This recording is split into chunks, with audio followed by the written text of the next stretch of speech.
আজকে একটু ভিন্ন দিনে ভিন্ন আয়োজন করলাম। মূলত বৃষ্টির মধ্যে সবাই খিচুড়ি খাই, তারপরে ভর্তা দিয়ে ভাত খাইতে পছন্দ করি। আজকে একটু অন্য রকমের বড়লোকি খাওন খামো। তো আসসালামু আলাইকুম, আম্মেরা হগলি কেমন আছেন? মুই তো আলহামদুলিল্লাহ ভালোই আছি। তো আজকে দেখেন প্রথমেই দেখাইলাম রাঁধুনি মিক্সড মশলা দিয়ে আজকে বিরিয়ানি রান্না করে ফেলামো। কারণ যেহেতু প্রথমেই রাঁধুনি মিক্স মশলা দেখাইছি, তাহলে তো এটা দিয়ে বিরিয়ানি রান্নাই হইব।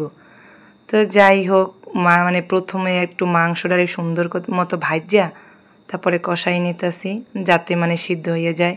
তো মাংসটা মানে তাড়াতাড়ি মানে কষানো হয়ে গেছে। পরে এইখানে মানে পেঁয়াজ কুচি, তারপরে আদা রসুন, দারচিনি এলাচ এগুলো দিয়ে পোলার চালটা ভাজ্যে নিমো। তো সুন্দর করে মোরা আর কি একেবারে সুন্দর করে পোলাও চালটা ভাজ্যে নেই, মানে একদম ভালো মতো ভাজি আর কি। তো ওইটা আর কি করে তারপরে আর মানে মাংসটা দিয়ে তারপরে আর কি মিক্স করি। তো এই জন্য আগে ভাগি যেহেতু মানে এটা পোলাওর চালটা ভাজ্যে নেবো, তো এই জন্য আর কি তেল আর পেঁয়াজ ভাজ্যে তারপরে দিছি, গোশের ঝোলের ভিতরে দিয়ে দিই না, এই জন্য ভাজা ভাজা হইব না আর কি, এই জন্য। তো সুন্দর করে এখন এই পোলাও চালগুলো দিয়ে দিমো, তারপরে আস্তে আস্তে করে পোলাও চালগুলো একটু ভালো করে ভাজ্যে নিমো। তো মোর দ্বারা এটি আর কি বেশি ভালো লাগে এরকমের যদি পোলাও মানে চালটা ভাজ্যে নেয়। আর আমি সবসময় এরকম বিরিয়ানি রান্না করি, মোর মার কাছ থেকেই শিখছি। আর আজকের বিরিয়ানিটা মোর মাই রান্না করতেছে। আর মোর মার হাতের বিরিয়ানি রান্না মোর অনেক বেশি পছন্দ। সবার মার হাতের রান্নাই পছন্দ। তো এই যে বৃষ্টি পড়তেছে, তো তেমন দেখা যাইতেছে না, কারণ বৃষ্টিটা মানে অপয়ে গেছে, মানে বৃষ্টি কমে গেছে। তো দেখেন এই কাদা কোদা আছে, এটা আর কি দেখাইলাম যে বৃষ্টিতে ভিজছে পুরো একাকার। আর এদিকে বৃষ্টির মধ্যে আমাদের চুলা ভাঙ্গে খান হয়ে গেছে।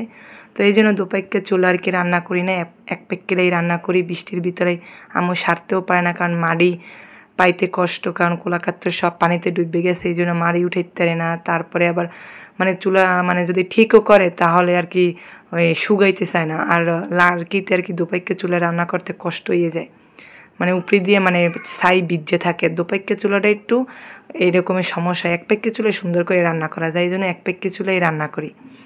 তো দুপাইকে চুলাটা বেশি লাগে শীতকালে, যেহেতু পাতা দিয়ে রান্না করলে দুপাইকে চুলায় রান্না করলে বেশি ভালো হয়। তো যাই হোক, গল্প করতে করতে আমাকে বিরিয়ানি রান্না হয়ে গেছে। তো এত মজা হয়েছে আর এত সুন্দর কালার হয়েছে যা বলার বাহিরে। তো যাই হোক, একালে মজা করে তৃপ্তি করে খাইছি ঘরের সবাই মিলে। তো আমার আব্বুর বেশি পছন্দ হয়েছে, কারণ আমার আব্বু একবার লই আবার দ্বিতীয়বার লইছে, কারণ আমার আব্বু কোনো সময়ও বিরিয়ানি খিচুড়ি রান্না পছন্দ করে না। মানে বর্ষা টর্ষায় সে ভাতের পাগল, ভাত মাছ আর আলু ভর্তা তার হইলে আর কিছু লাগে না। তো যাই হোক, আজকে সে বিরিয়ানিটা অনেক পছন্দ করছে, মানে এমনি বিরিয়ানিটা খায়, তবে খিচুড়িটা খাইলেও তার ভাত খাওয়া লাগে, এই একটা মানে অবস্থা। তো আজকে আর ভাত করে নাই। তো যাই হোক, আর আমার বিরিয়ানির সাথে পেঁয়াজ লেবু কাঁচামরিচ এইটা লাগে, তবে কাঁচামরিচ ছিল না, মজাই হয়েছে।